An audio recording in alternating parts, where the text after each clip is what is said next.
আজ 17ই রমজান, ঐতিহাসিক বদর দিবস। 624 খ্রিস্টাব্দের 16ই মার্চ হিজরি দ্বিতীয় বর্ষের 17ই রমজান 313 জন সাহাবীকে সঙ্গে নিয়ে মহানবী সাল্লাল্লাহু আলাইহি ওয়াসাল্লাম মদিনা শরীফের দক্ষিণ পশ্চিম কোণে 80 মাইল দূরে বদর নামক স্থানে কাফেরদের সঙ্গে এক রক্তক্ষয়ী যুদ্ধে অবতীর্ণ হন।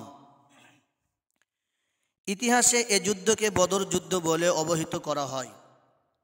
ঐতিহাসিক এ যুদ্ধের সেনাপতি ছিলেন বিশ্বনবী হজরত মুহাম্মদ সাল্লাল্লাহু আলাইহি ওয়াসাল্লাম। যুদ্ধে অবতীর্ণ হওয়ার আগে তিনি দোয়া করেন, হে আল্লাহ, ক্ষুদ্র এ মুসলিম দলটি যদি আজ শেষ হয়ে যায় তবে কিয়ামত পর্যন্ত তোমার নাম নেওয়ার মতো কোনো মানুষ আর খুঁজে পাওয়া যাবে না। রাসূলুল্লাহ সাল্লাল্লাহু আলাইহি ওয়াসাল্লাম এর এই দোয়া থেকে স্পষ্ট হয় বদর যুদ্ধের প্রেক্ষাপট কি ভয়াবহ ছিল। মহান আল্লাহ দয়া করে সেদিন ফারিস্তাদের মাধ্যমে মুমিনদের সাহায্য করেছিলেন। যদিও এটি ক্ষুদ্র একটি যুদ্ধ ছিল, কিন্তু এর প্রভাবে বিশ্বের তৎকালীন রাজনৈতিক পরিস্থিতি পাল্টে যায়। বাতাসের গতি পরিবর্তন হয়ে যায়। যারা একদিন আগেও ইসলামের যাত্রাপথ রোধ করাকে সহজ মনে করেছিল, তারা বুঝতে পেরেছে যে ইসলামের এই অগ্রযাত্রাকে রোধ করা কেবল কঠিনই নয়, অসম্ভবও বটে। মহানবী সাল্লাল্লাহু আলাইহি ওয়াসাল্লামের সঙ্গে জনবল ছিল মাত্র 313 জন। এর মধ্যে 70 জন মুহাজির ও বাকিরা আনসার। অন্যদিকে কাফের কুরাইশ বাহিনীর সংখ্যা ছিল 1000। তার মধ্যে 100 জন অশ্বারোহী, 700 উষ্ট্রারোহী ও বাকিরা পদবর্জী ছিল। সত্যপথের অনুসারী অল্প সংখ্যক রোজাদার মুসলমান বিশাল অস্ত্রশস্ত্রে সজ্জিত মিথ্যার অনুসারী কাফের মুশরিক বাহিনীর বিরুদ্ধে যুদ্ধে জয়লাভ করায় সত্য মিথ্যার চিরপার্থক্য সূচিত হয়ে যায়। তাই এ দিবসকে সত্য মিথ্যার পার্থক্যের দিনও বলা হয়।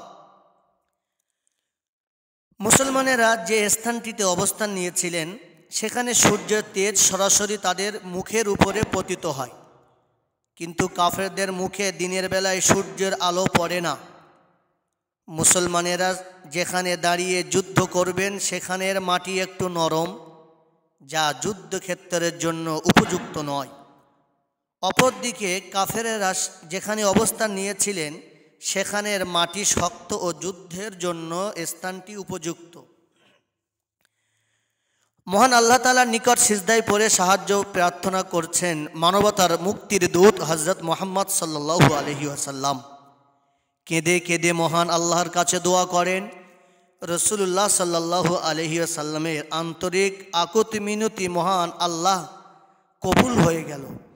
হযরত জিবরাইল আলাইহিস সালাম এর মাধ্যমে আল্লাহ পক্ষ থেকে জবাব এলো, সাহায্য আসবে, তোমার যুদ্ধের জন্য প্রস্তুত হও, তোমাদের শিরকে উঁচু করো এবং দৃঢ় পদক্ষেপে দাঁড়াও। পবিত্র আল কোরআনের সূরা আনফালের 9 নম্বর আয়াতে মহান আল্লাহ তাআলার এই ঘোষণাটি দিয়েছিলেন, তোমরা যখন ফরিয়াদ করতে আরম্ভ করেছিলে নিজের পরওয়ারদিগারের নিকট, তখন তিনি তোমাদের ফরিয়াদের মঞ্জুরি দান করলেন যে আমি তোমাদিগকে সাহায্য করব ধারাবাহিকভাবে আগত হাজার ফারিস্তার মাধ্যমে। ওই রাতে মরুভূমিতে প্রবল বৃষ্টি হলো, যেটি একটি ব্যতিক্রমী ঘটনা। বৃষ্টি মুসলমানদের উপকারে লাগলো, কারণ বৃষ্টির কারণে কাফেরদের যুদ্ধের মাঠের শক্ত মাটি কাদায় ভরে পিচ্ছিল হয়ে গেল।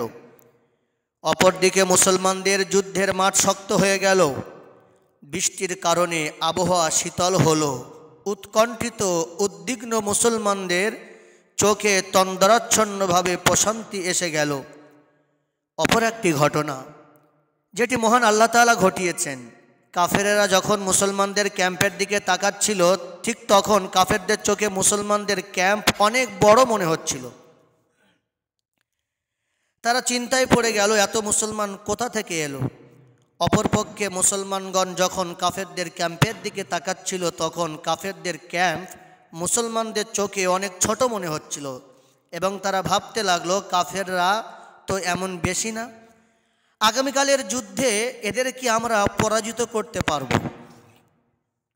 অতঃপর এমন মনে হচ্ছিল যে মুসলমানদের চোখে দেখা দিয়েছিল অন্য এক স্বপ্ন, যে আমরা তাদের সমান সমান।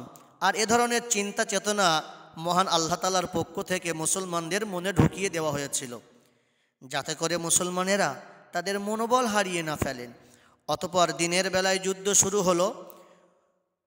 প্রথমে 3 জন করে উভয় পক্ষ থেকে এলো এবং কাফেরদের 3 জনেই মৃত্যুবরণ করল। অতঃপর কথা মোতাবেক উন্মুক্ত প্রান্তরে উন্মুক্তভাবে যুদ্ধ শুরু হয়ে গেল। সেই আমলের যুদ্ধের অস্ত্র হতো তরবারি, তীর, ধনুক, বর্ম, বল্লভ ইত্যাদি। মুসলমানগণ প্রাণপণ যুদ্ধ চালিয়ে যাচ্ছেন। মহান আল্লাহ তাআলা তার প্রতিশ্রুতি মোতাবেক মুসলমানদের সাহায্যের জন্য ফারিস্তা পাঠিয়ে দিলেন। সাধারণ ফারিস্তারা মানুষের চোখের অদৃশ্য থাকে, কিন্তু যুদ্ধের পর সাহাবীগণ সাক্ষী দিলেন যে আমরা মানুষ দেখিনি অথবা পরিচালনাকারী দেখিনি, কিন্তু আমরা দেখেছি দীর্ঘ আকৃতির তরবারি, যেগুলো শত্রুপক্ষকে ঘায়েল করছিল। আবার আরেকটি পর্যায়ে যুদ্ধ চলাকালে জিবরিল আলাইহিস সালাম এসে মহানবী সাল্লাল্লাহু আলাইহি ওয়াসাল্লামকে জানালেন, হে আল্লাহর রাসূল, আপনি আপনার হাতে এক মুষ্টি ধুলা নিন আর শাহাদাত আঙ্গুল ইশারা করে কাফেরদের দিকে ছুঁড়ে দিন। রাসূলুল্লাহ সাল্লাল্লাহু আলাইহি সাল্লাম এক মুষ্টি ধুলা তার হাতে নিলেন এবং শত্রুপক্ষের দিকে নিক্ষেপ করলেন। সম্মানিত শ্রোতামণ্ডলী, বিষয়টি আসলে আশ্চর্যের। আমরা চাইলেই এক মুষ্টি ধুলা কিংবা বালু হাতে নিয়ে এ কাজটি করতে পারি। শিশুরা খেলার মাঠে দুষ্টুমিবশত এই কাজটি করে থাকে, কিন্তু চিন্তা করা বিষয়টি হলো এক মুঠা ধুলো যদি কেউ কারো দিকে ছুঁড়ে দেয় তাহলে তা কত দূর উড়ে যাবে। কিন্তু অসংখ্য প্রমাণ এসেছে সেই বদরের মাঠে রাসূলুল্লাহ সাল্লাল্লাহু আলাইহি ওয়াসাল্লামের ছুঁড়ে দেওয়া ধুলা সেদিন অনেক দূর পর্যন্ত পৌঁছে গেছে এবং সব কাফেরের চোখে মুখে নাকে গিয়ে লেগেছে। এছাড়া পবিত্র কোরআনের সূরার মাধ্যমে মহান আল্লাহ তাআলা সাক্ষ্য দিয়ে বলেছেন, হে রাসূল, সেদিন সেই ধুলা আমি সবার চোখে পৌঁছে দিয়েছি, আপনি কেবল নিক্ষেপ করেছেন। এর কারণ ছিল কাফেরেরা যেন ভালোভাবে তাদের যুদ্ধের অবস্থান না দেখতে পারে এবং অতি দূরত্ব ছিন্ন ভিন্ন হয়ে যায়। এমনকি বলা হয়েছে তারা তাদের হাতের অস্ত্র ছেড়ে চোখ কসলাতে শুরু করেছিল। একটু চিন্তা করলে দেখা যায়, যদিও আমরা জাগতিক দৃষ্টিতে দেখলাম ধুলাগুলো রাসূল সাল্লাল্লাহু আলাইহি ওয়াসাল্লাম তার হাত দিয়ে ছুঁড়েছিলেন, কিন্তু এক মুষ্টি ধুলো কিভাবে শত্রু বাহিনীর চোখে গেল। তাই বলতে হচ্ছে এটা স্বাভাবিক দৃষ্টিতে সম্ভব নয়, এটা হয়েছে অস্বাভাবিক দৃষ্টিতে, যা স্বয়ং আল্লাহ পাক ঘটিয়েছেন। আর এটাই হলো ঐশী বা গায়বী সাহায্য। বুখারী শরীফের হাদিস মোতাবেক যুদ্ধের শেষে সাহাবীগণ সাক্ষ্য দিয়েছেন, কেউ কেউ যে আমরা সাদা পোশাক পরিহিত কিছু সংখ্যক ব্যক্তিকে আমাদের পাশে দাঁড়িয়ে যুদ্ধ করতে দেখেছি, তাদেরকে আমরা যুদ্ধের আগে কখনো দেখিনি, এমনকি যুদ্ধের পরেও দেখিনি। আবার কিছু সংখ্যক সাহাবী বললেন, আমরা তরবারি ব্যবহারকারীকে দেখছি না, কিন্তু তরবারিটি দেখেছি। তাদের তরবারিগুলো আমাদের তরবারিগুলোর চেয়ে দৈর্ঘ্য অনেক লম্বা এবং সেগুলো শত্রুপক্ষকে ঘায়েল করছিল। সেদিন সাদা পোশাক পরিহিত ফারিস্তাদের আকৃতি কারো চোখে দেখা গিয়েছিল, আবার কারো চোখে দেখা যায়নি। মূলত তারা ছিল আল্লাহর প্রেরিত ফেরেশতা। মুসলমানদের হয়ে বদরের প্রান্তে তারা যুদ্ধ করেছিলেন। যুদ্ধ শেষে দেখা গেল যে কাফেরদের মধ্য থেকে 70 জন নিহত হয়েছে এবং 70 জন বন্দী হয়েছে। অপরপক্ষে মুসলমানদের মধ্য থেকে শহীদ হয়েছিলেন মাত্র 14 জন, তার মধ্যে 6 জন ছিলেন মুহাজির সাহাবা, অপর 8 জন ছিলেন আনসার। এই যুদ্ধে আরেকটি ঘটনা হলো, আল্লাহ তাআলা মুসলমানদের সাহায্য করেছিলেন ফারিস্তাদের দিয়ে। অপরপক্ষে মক্কাবাসী কাফেরদের পক্ষে যুদ্ধ করার জন্য অভিশপ্ত ইবলিসও এসেছিল সেদিন। আর ইবলিস এসেছিল সোরাকা নামক একজন ব্যক্তির আকৃতি ধরে। কিন্তু মক্কাবাসী পৌত্তলিকদের বিরুদ্ধে যুদ্ধের মাঠে নেমে যখন সেই ইবলিস দেখল আল্লাহর ফারিস্তাগণ মুসলমানদের পক্ষ হয়ে যুদ্ধ মাঠে বিদ্যমান, ঠিক তখন ইবলিস পালিয়ে যেতে লাগলো। কাফেরদের মধ্য থেকে কেউ একজন বলে উঠল, হে সোরাকা, তুমি কোথায় যাচ্ছ? সোরাকা, তুমি কি বলনি যে তুমি আমাদেরকে সাহায্য করবে, আমাদের কাছ থেকে দূরে সরে যাবে না? সেই সময় ইবলিস ছদ্মবেশে সোরাকা বলল, আমি এখন এখানে এমন কিছু দেখতে পাচ্ছি যা তোমরা দেখতে পাও না।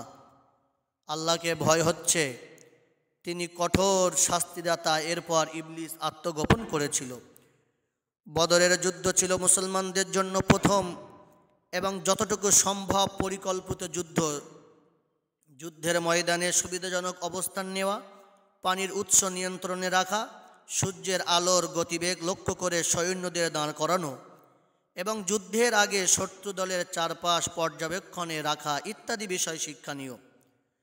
সবচেয়ে বড় শিক্ষণীয় বিষয় ছিল অজাগতিক তথা সব কিছুর জন্য আল্লাহর উপর ভরসা বা তাওয়াক্কুল করা। তাওয়াক্কুলের সংক্ষিপ্ত ব্যাখ্যায় আমরা বলতে পারি যে নিজের দ্বারা সম্ভব সর্বপ্রকার প্রস্তুতি গ্রহণ করা হবে, কিন্তু সাফল্যের জন্য সে প্রস্তুতির উপর নির্ভর করা যাবে না। সাফল্যের জন্য নির্ভর করতে হবে একমাত্র আল্লাহ তাআলার উপর। বদরের যুদ্ধে মুসলমানেরা জয়ী না হলে কি হতে পারত সেটা কল্পনা করার প্রয়োজন নেই।